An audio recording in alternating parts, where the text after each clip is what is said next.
সকলকে অভিনন্দন। নববর্ষের প্রথম মাস শেষ হতে চলেছে।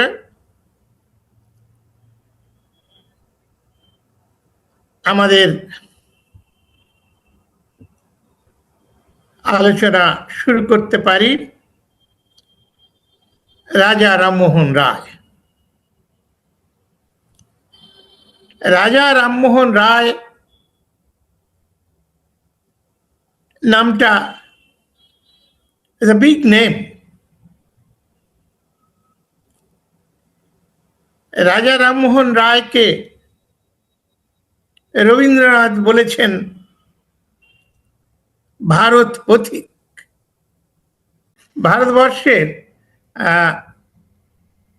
ফাদার অফ মডার্ন ইন্ডিয়া, এ কথাও কেউ কেউ বলতে চেয়েছেন। অর্থাৎ এক কথায় বলতে হবে ইটস এ বিগ নেম। শুধু বিগ ম্যান নয়, উনি 6 ফুট লম্বা ছিলেন, অত্যন্ত শক্তিশালী ছিলেন। শক্তিশালী 2-4 জনে তার শক্তির কাছে কিছু ছিল না, এত শক্তিশালী ছিলেন। মানসিক দিক থেকে প্রজ্ঞাবান, অনেক ভাষায় তুখর। সুতরাং তাকে মনীষা সম্পন্ন, বোধ সম্পন্ন, প্রজ্ঞাবান তো বলতেই হবে। অথচ যেদিন তিনি জন্মেছেন 1772 সাল, এক অন্ধকার গোলাম দেশের গোলাম প্রজা, তার মধ্যেও তিনি যেভাবে নিজেকে প্রতিষ্ঠা করেছেন সে এক ইতিহাসের কাহিনী। তাকে আজকাল একদল মানুষ, বুদ্ধিমান মানুষ, ব্রিটিশের এজেন্ট, দেশদ্রোহী, হানা তেনা, এই সমস্ত কথাবার্তা যেটা আজকাল চালু হয়েছে খুব, জানি না, হতে পারে এটা রাজা রামমোহন রায় প্রথম জীবনে, অর্থাৎ 1772 সালে উনি জন্মেছিলেন। লর্ড হেস্টিংস তখন গভর্নর জেনারেল হয়েছেন। সুতরাং তিনি ওই সময়ে প্রথম জীবনের 20-25 বছর ইসলাম ছাড়া কিছুকে স্যালুট করেননি। তিনি আরবি, ফার্সি, কোরআন ইত্যাদি শিখেছিলেন। এমনকি মুসলিম গ্রুপের এক দল শুধু তাকে মোল্লা বলেননি, জবরদস্ত মোল্লা এই অভিধানে অভিহিত করেছিলেন। যোগেন্দ্রনাথ মন্ডলকে তো শুধু যোগেন আলী মোল্লা বলেছে, রাজা রামমোহন রায়কে বলা হতো জবরদস্ত মোল্লা। সেই কারণে কিনা জানি না, কারণ যারা বলছে তারা যে কেন বলছে সে তারাই ভালো জানে। নইলে রাজা রামমোহন রায়ের মতন জ্ঞানী, গুণী, শক্তিশালী মানুষ এ তো দুর্লভ। আমার একেবারে প্রথম বই ভারতীয় সমাজ উন্নয়ন ধারা, তাতে রাজা রামমোহন সম্পর্কে লিখতে যে প্রথমেই লিখেছি যে সমস্ত মানুষের পদভারে মেদিনী কাঁপত, তাদের প্রথম মানুষটি রাজা রামমোহন রায়। উনি আসলে ব্রাহ্মণ, রাজা রামমোহন বন্দ্যোপাধ্যায় খানাকুলে জন্মেছিলেন। সেই ইসলাম থেকে তিনি যখন দেখলেন ওই যে বুদ্ধিমান কিনা, কতখানি বুদ্ধিমান, কারণ মনীষীদের বুদ্ধিমানও হতে হবে, আস্তে আস্তে বুঝলেন যে ইসলাম অস্তচলগামী, উদীয়মান সূর্য ভারতবর্ষে ইংরেজরা। সুতরাং উনি ব্রিটিশের নৌকায় চড়ে বসলেন। এটা তার প্রজ্ঞা। এবং সেই প্রজ্ঞা ছাড়া ভারতবর্ষের তো তখন আর কিছু নেই। ভারতবর্ষ তার আগে থেকেও গোলাম। তারা আর্যদের গোলামি করেছে, তারপরে ইসলামের বা পাঠান তুর্কিদের গোলামি করেছে, তারপরে এসেছে ইংরেজ। এমন নয় যে তারা এই প্রথম গোলামি করছে, এমন নয় যে রাজা রামমোহন রায়, এই রাজা টাইটেলটা মুসলিম অধিপতি দিয়েছিলেন, রায় টাইটেলটাও তারই দেওয়া। এখন এমন তো নয় যে রাজা রামমোহন রায় একজন স্বাধীন গণতান্ত্রিক দেশের নাগরিক ছিলেন। সুতরাং তার হঠাৎ এই ব্রিটিশদের নৌকোয় চড়ে সেই পালে হাওয়া লাগানো, এটা একটা এজেন্টের কাজ, দালালির কাজ। কোথা থেকে? আরে দালাল তো অলরেডি হয়ে আছে। কেমন একটা রামমোহনের একটা একটা লাইন আমি একটু পড়বো, তার আগে একটু বলেই নি। লাইনটা খুব বিখ্যাত, আমি বারবার লিখি, বলি। Divine providence at last in its abundant mercy stirred up the English nation to break the yoke of the tyrant and to receive the oppressed natives of Bengal. এই যে একটা মনোবৃত্তি, তিনি বলছেন, appeal to the King of Council 1823-তে ব্রিটিশদের সন্তুষ্ট করে চিঠি লিখছেন, সুন্দর ইংরেজিতে, দীর্ঘ চিঠি। প্রভুকে তো সেভাবেই লিখতে হবে, your most obedient servant। এর মধ্যে দালালি কিংবা এজেন্সির কিছু ব্যাপার নেই। যে কোনো সরকারি কর্মচারী সেদিন ব্রিটিশ জামানায় ওভাবেই লিখতেন, your most obedient servant। সেটা সেই সত্যেন ঠাকুর প্রথম ICS হোক কিংবা নেতাজি সুভাষচন্দ্র বোস হোক, তাদের সেভাবেই চিঠিপত্র লিখতে হতো।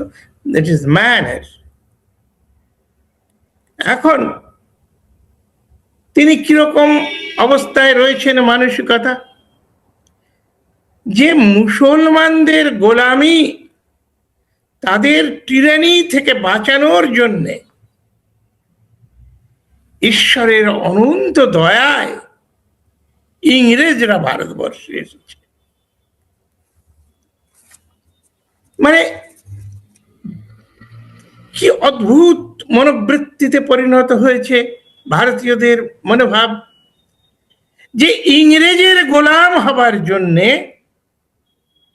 ইংরেজের গোলামির আন্ডারে আসার জন্যে ঈশ্বরের the providence of God is required। তো এই সব ক্ষেত্রে এইভাবে চিন্তা করলে বোঝা যাবে ওই কথাগুলো ঠিক নয় যে কারো এজেন্ট তার প্রুডেন্স, তার বাস্তবিক জ্ঞান তাকে ইংরেজদের পক্ষে ঠেলে দিল। সেখানে যে খুব ভালো করে তিনি ইংরেজি শিখলেন, ইংরেজদের দেওয়ান হলেন, উচ্চ পদে আসীন হলেন, ইংরেজদের সঙ্গে ওঠা বসা করছেন, তাদের দিয়ে অনেক কাজ করিয়ে নিচ্ছেন। যেমন তিনি শুরু করলেন, ভারতবর্ষে তো বিদ্যা শিক্ষার কোনো বিষয় নেই, হিন্দু ধর্ম এবং সংস্কৃতি আছে, বিদ্যা ওই কিছু সংস্কৃত বিদ্যা টিদ্যা, মন্ত্রতন্ত্র, এটাও শিখবে কেবলমাত্র মুষ্টিমেয় টোলের পণ্ডিত ব্রাহ্মণেরা। সারা ভারতবর্ষ অন্ধকার আচ্ছন্ন রয়েছে। সেই দেশে ওই ইংরেজদের দেখে রামমোহনের ইচ্ছা হলো আমার দেশেও এরকম বিদ্যালয়গুলো প্রতিষ্ঠিত হবে। সেই সমস্ত কাজ যখন শুরু করেছেন, তখন William Adam Anglo Hindu school তৈরি করেছিলেন। রামমোহন রায় তার মধ্যে আছেন, কিন্তু রামমোহন রায় সেটাকে কিছুতেই রিলিজিয়ন বা ধর্ম তা থেকে সরে আসতে দেয়নি। বিদ্যা শিক্ষার বেসিক হবে ধর্ম, হিন্দু ধর্ম, যার ফলে ওনার এই যে বিদ্যা শিক্ষার প্রতি বা স্কুল কলেজ তৈরি করবার প্রতি যে প্রচেষ্টা, তার ফলে শুরু হলো কলেজ প্রতিষ্ঠা, নানান স্কুল বুক সোসাইটি প্রতিষ্ঠা। 1817 সালের 20শে জানুয়ারি এই গড়ানডাঙ্গায় হিন্দু কলেজ প্রতিষ্ঠার জন্য মিটিং বসেছে। মিটিং করছে 14 মেতে হাইড ইস্ট সাহেব। সেই মিটিংয়ে রাজা রামমোহন রায়ের সম্পর্কে শুধু আজকে নয়, দেখুন সেদিনও কি একটা বিদ্বেষ ছিল। সেই মিটিংয়ে সমস্ত হিন্দু যারা বড় বড় পাওয়ারফুল, তারা বলল, কি করে কথাটা বেরিয়ে গেছে যে এই প্রস্তাবের পেছনে রাজা রামমোহন রায় একজন আছেন এবং তিনি এই কমিটিতে থাকবেনও। সঙ্গে সঙ্গে সকলে বলল, না, রাজা রামমোহন রায় যদি থাকে তাহলে আমরা এই হিন্দু স্কুল বা কলেজ প্রতিষ্ঠা হতে দেব না, এর সঙ্গে আমরা নেই। তখন হাইড সাহেব বিপদে পড়লেন। দু একজনকে তিনি মিটিং থেকে বার করে দিলেন যে রামমোহনের বিরুদ্ধে এই রকমের কথা বলছো, কলেজ প্রতিষ্ঠার জন্য তাও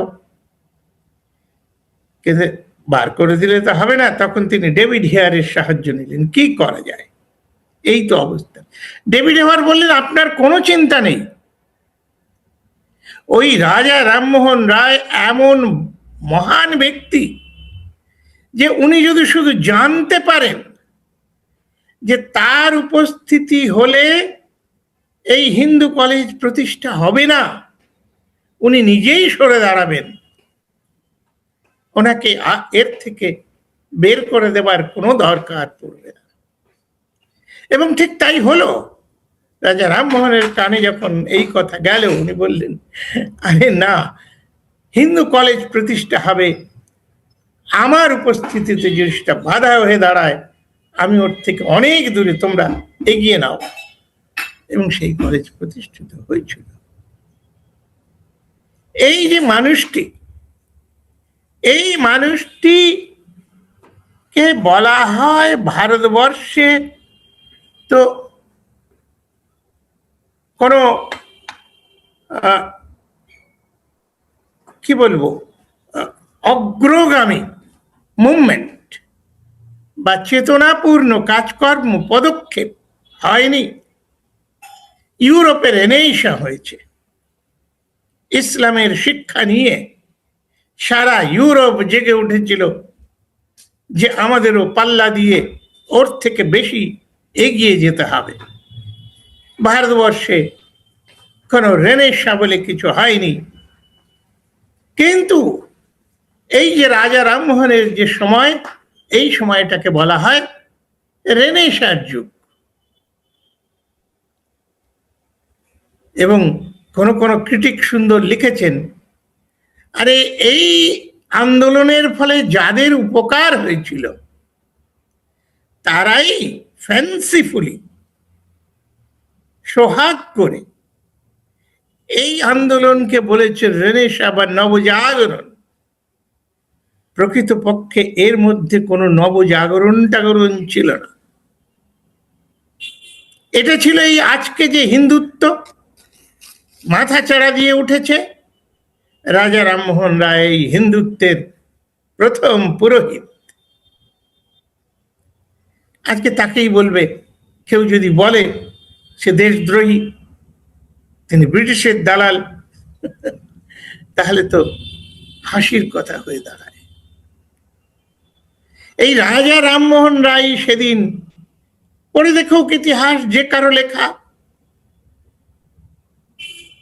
তিনি এই রেনেসাঁর পুরোধা। রাজা রামমোহন রায় রেনেসাঁ যদি করে থাকেন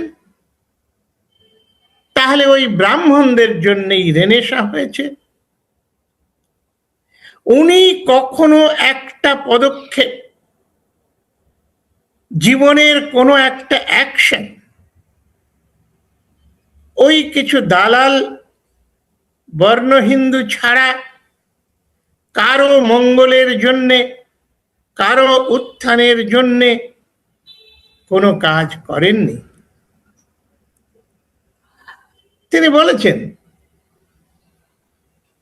যখনই 1.5 লাখ টাকা ব্রিটিশ গভর্নমেন্ট প্রতি বছর বিদ্যালয়ের জন্য দিলেন, উনি বললেন না না না, এটা হবে না। এই তুমি 1781 লর্ড হেস্টিংস মাদ্রাসা করেছিলেন কলকাতায়, 1792 সংস্কৃত কলেজ কাশীতে করেছিলেন, এবং এই সংস্কৃত উত্থানের জন্য যখন টাকা যাচ্ছে, রাজা রামমোহন রায় চিৎকার করে চিঠি লিখলেন, খুব স্ট্রং চিঠি, যে না, এটা হতে পারে না।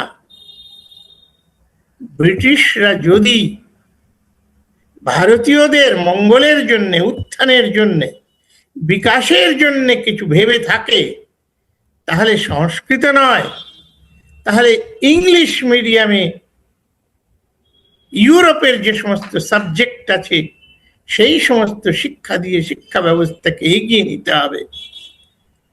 আর যদি একে পিছিয়ে রাখতে চায়, যেমন তারা এলিজাবেথান এরাতে ওই স্কুল বুকের বিষয়গুলোকে রাখেনি, বেকনের কথাগুলোকে এনেছে, তেমনি ভারতবর্ষে ইংরাজি শিক্ষার প্রবর্তন হোক। এই মানুষটা এই যে ভারতবর্ষের মানুষদের জন্য, কোন মানুষের জন্য? It is completely restricted to those শহর কেন্দ্রিক ব্রাহ্মণ আর ওই 4-5 ঘরের ধনী কায়স্থদের জন্য, অর্থাৎ যারা জমিদারের নায়েব, গোমস্তা ইত্যাদি কাজ করে কিছু পয়সা করেছিল, কৃষকদের লুটপাট করেছিল। ইংরেজরা ওই সময় কৃষিক্ষেত্রে বিপ্লব এনেছিল। আফিং চাষ, নীল চাষ, পাট চাষ, তামাক চাষ, চা চাষ, সেই সমস্ত উদ্বৃত্ত ধনে ধনী হয়ে এরাও ওই রামমোহনের চেলা হয়ে পেছন পেছনে ঘুরেছে। রাজা রামমোহন রায়ের যেমন অনেকে বলে উনি সোশ্যাল রিফর্ম করেছেন, no no no, he was never a social reformer, he was a Brahmin family reformer. ওই যে সতীদাহ প্রথা বা ব্যবস্থা, সেই বিভৎস বিষয়, সেটা কেবলমাত্র বাংলার ব্রাহ্মণ বর্গের মধ্যে প্রচলিত ছিল। নিম্ন জাত বা বর্ণ, জাত আর বর্ণ ভিন্ন, সেই চতুর্বর্ণের যারা নিম্ন এবং অন্যান্য জাত যারা অস্পৃশ্য সমাজে ভারতবর্ষের ৮০%, ৯০% যারা লোয়েস্ট স্ট্রেটাম অফ দ্য সোসাইটি, তাদের মধ্যে এই সতীদাহ ছিল না। সুতরাং উনি নিজের ঘর পরিষ্কার করবার জন্য ছুটোছুটি করেছিলেন, তাও একেবারে শেষ দিকে। কেন শেষ দিকে? সতীদাহের বিরুদ্ধে তো ইংরেজরা, মুঘলরা অনেক আন্দোলন করেছে, অনেক বাধা বিপত্তি সৃষ্টি করেছে। রাজা রামমোহন তো সামনের দিকে আসেনি। রাজা রামমোহন রায় একেবারে ব্যক্তিগত কারণে সতীদাহের নিবারণের ব্যবস্থায় উঠে পড়ে লাগলেন। হঠাৎ একদিন খবর পেলেন বড়দা মারা গেছে। ওনার ওই বৌদি ওনাকে ওই ছেলের মতন, পুত্রের মতন বড় করেছিলেন। শুনে ঘাবড়ে গেলেন, এই রে, বৌদিকে তো জ্বালিয়ে পুড়িয়ে মারবে। কলকাতা থেকে দৌড়ে পৌঁছলেন সেই হুগলিতে, খানাকুলে। কিন্তু ততক্ষণে কাজ শেষ। ওরাও জানে ও এসে গেলে সব তছনছ করে দেবে, সতীদাহ আর হবে না। রামমোহন রায় বাঁচাতে পারেননি, কিন্তু সেদিন প্রতিজ্ঞা করে এসেছিলেন, আমি এর শেষ করব। সুতরাং ইংরেজরা যে আন্দোলন চালাচ্ছিলেন, যে ব্যবস্থা নিতে যাচ্ছিলেন, সেই পরিবার শোধন, ওটা বিপ্লব। সেরকম বিধবা বিবাহটাও সেরকম, বাল্য বিধবাটাও সেরকম। ওগুলো ৯০% যে মানুষ ভারতবর্ষের, যাদের ছোট লোক, ছোট জাত, নিম্ন বর্ণ, নিম্ন বর্গ, প্রলেতারীয়, তাদের মধ্যে এগুলো দেখা যায় না। সমাজ সংস্কারক যদি হতেন, তাহলে পূর্ণ সমাজের যে সমস্ত পিছু টান, সেগুলোকে রোখার চেষ্টা করতেন, সেই সমস্ত গর্তগুলোকে ভরার চেষ্টা করতেন। কিন্তু তা ওনার যতগুলো আন্দোলন আছে তাতে নেই। বরং দেখা যাচ্ছে তিনি ওই নীলকর বা অন্যান্য যে সমস্ত বিষয়গুলো ছিল কৃষি আন্দোলনের, তার বিরুদ্ধে কথা বলছেন ইংরেজদের পক্ষে। আরো বেশি ট্যাক্স, আরো বেশি। সুতরাং রাজা রামমোহন রায় যা করেছেন, উনি তো আগাগোড়া ওনার প্রতিটি রন্ধ্রে রন্ধ্রে ব্রাহ্মণত্ব বা হিন্দুত্ব কাজ করেছে। উনি কখনো অন্য ধর্মের কিংবা অন্য জাতের, বর্ণের কারো সঙ্গে খাদ্য গ্রহণ করতেন না। এমনকি উনি যখন লন্ডনে চলে গেলেন, তখন তার ব্যক্তিগত রাঁধুনি রামগোপাল বন্দ্যোপাধ্যায়কে নিয়ে গিয়েছিলেন। ব্রিস্টলের কোনো কুক তার রান্না কোনোদিন রেঁধে দেয়নি। জীবনের শেষ দিন পর্যন্ত ব্রাহ্মণের কাঁধে যে পৈতা ঝোলে সেই পৈতা তার ছিল। এবং আমি অবাক হয়ে গিয়েছিলাম, কারণ আমরা সমস্ত ভারতীয় বইপত্র যা পড়ি তাতে রাজা রামমোহন রায় এই পর্যন্তই তার পরিচয় থাকে। কিন্তু তিনি যেটা বলেছে যে ইংরেজের দালাল, সেটা তো দালালই নয়। উনি ছিলেন ব্রিস্টলে। আমি ওই লাইব্রেরিতে গেলাম ব্রিস্টলের 1983-তে আমি ব্রিস্টলে গিয়েছিলাম। তা আমি রামমোহনের দেখলাম, ওইখানে রামমোহনের ওই বিখ্যাত ফটোটা রয়েছে। তারপরে ওখান থেকে সিধে চলে গিয়েছিলাম যেখানে ওনার কবরটা আছে। সেই কবরে স্পষ্ট লেখা আছে, অর্থাৎ ব্রিটিশরা তাদের তাবেদারদের যে টাইটেলটা দিয়েছে, সেই টাইটেলটা ওইখানে লেখা আছে রামমোহনের নামের আগে রায় বাহাদুর। এই রায় বাহাদুর শব্দটা ছুটে গেছিল, তো রায় বাহাদুর রাজা রামমোহন রায় লেখা আছে।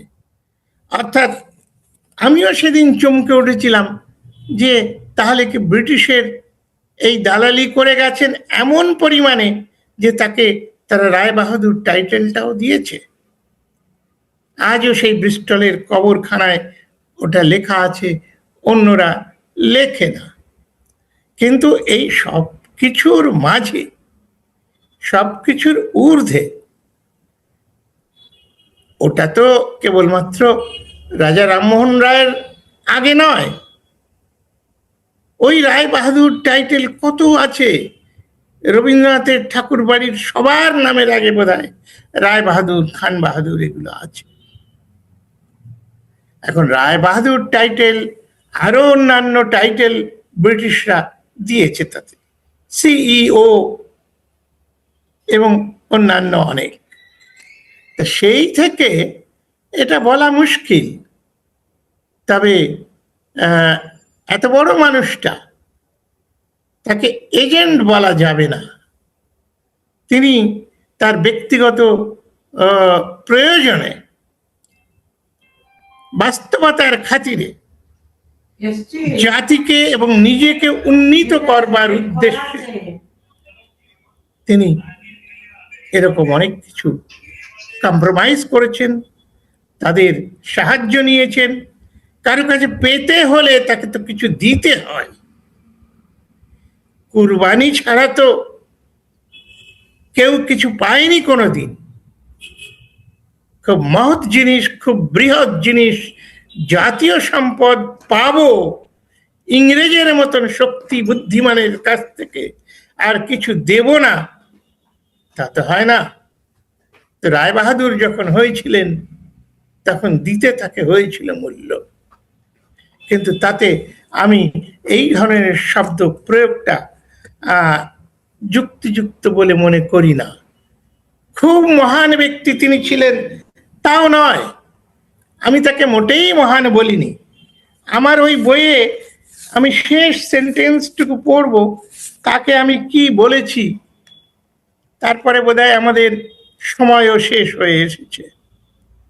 আমি লিখছি, ফলত তার অতুলনীয় মনীষা, রাজার ঐশ্বর্য আর সুপারম্যানের ব্যক্তিত্ব আর শক্তি নিয়েও তিনি নিম্ন বর্ণের শূদ্র দলিতদের বেঁচে থাকার, মানুষ হিসাবে গড়ে ওঠার সমস্ত সুযোগ ও সম্ভাবনাকে অস্কার ওয়াইল্ডের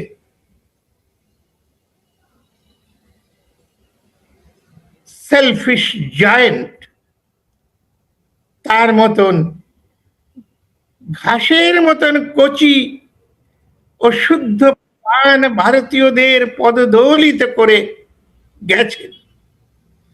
হাজার বছরের বৃদ্ধ ব্রাহ্মণ যুজুর ভ্রুকুটিহীন অনবদ্য উপেক্ষায় তাদের পাশ কাটিয়ে গেছেন। তার মাত্র অন্য জায়গায়, as a Brahmin, he is the most and the greatest friend of the Brahmins and Brahmanism and Hinduism, or today's Hindutva, Sanatani Hindutva. এর প্রতিষ্ঠাতা তিনি, এবং তা করতে গেলে স্বাভাবিকভাবেই এই যে আমরা ছোটবেলায় অস্কার ওয়াইল্ডের সেলফিশ জায়ান্ট পড়েছি, ওই সেলফিশ জায়ান্ট কোনো বাচ্চাদের পছন্দ করতো না, সেই নিষ্পাপ বাচ্চাদের তিনি হিংসা করতেন। আমাদের ওরকম দলিতদের রাজা রামমোহন রায় দলিত করে ঘাসের উপর দিয়ে তাদের উপর দিয়ে চলে গেছেন, তাদের তুচ্ছ তাচ্ছিল্য করেছেন, টাকা নেই কোনোথাও।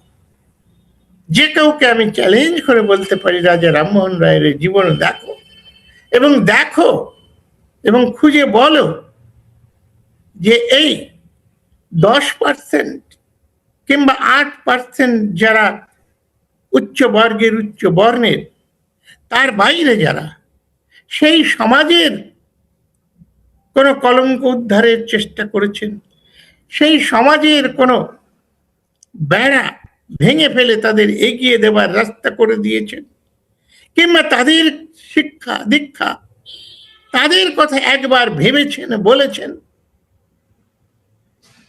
যেমন শরৎচন্দ্র করেননি, কিন্তু একবার বড় গলা করে লিখে রেখে গেছেন, এ সংসারে যারা দিল পেলে না কিছুই, যাদের চোখের জলের হিসাব কেউ নিল না। ছোটবেলায় পড়েছি, এখন আর বলতে পারবো না, পুরোটা মুখস্থ। তাদেরই জন্য আমার কলম আমি চালাই।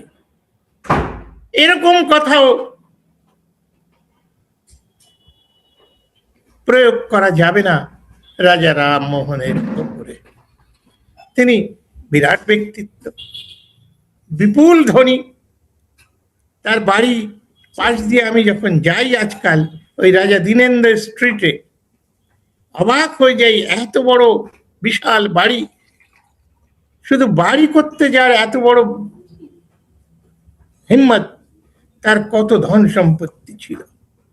এবং একজন ইংরেজ লেখক লিখছেন, সেটা আবার ছাপা আছে রাজা রামমোহন রায়ের জীবনীর একটা কোনায়। সন্দেহ করছেন লোকটা তো দিওয়ান ছিল, এত টাকা উনি কি করে আয় করলেন, কি ডাকাতি, কি চুরি, কি রাহাজানি ছিল। তারপরে কমেন্টস করছেন, দুঃখের বিষয় আজকে সেটা আর কোনোভাবেই যাচাই করা যাবে না। সুতরাং আমি আমার সমস্ত চিন্তাশীল আগ্রহী বন্ধুদের বলবো, আপনারা রাজা রামমোহন রায়ের এই দুটো দিক দেখে নেবেন। তিনি ব্রিস্টলেই প্রাণ হারিয়েছেন, তিনি প্রথম ভারতীয়, উল্লেখযোগ্য ভারতীয়। আরো দু একজন গোলাম টোলাম যেতে পারে, কারণ নৌকায় চড়ে খালাসি হয়ে, তাদের কথা তো আর বলা যাবে, নামগুলো নেই। কিন্তু উল্লেখযোগ্য প্রথম ভারতীয় রাজা রামমোহন রায়, তিনি লন্ডনে গিয়েছিলেন, সেখানেই শেষ হয়েছেন। দ্বিতীয় ভারতীয় তিনি হচ্ছেন রবীন্দ্রনাথের ঠাকুরদা, রবীন্দ্রনাথের ঠাকুরদা প্রিন্স দ্বারকানাথ। প্রথমবার তিনি ফিরে এসেছিলেন, দ্বিতীয়বার যখন যান 1942 সালে, তিনি সেখানেই সমাধিস্থ হন। আজকে এই কথার সঙ্গে আজকের আলোচনা আমরা শেষ করতে পারি। সকলকে ধন্যবাদ।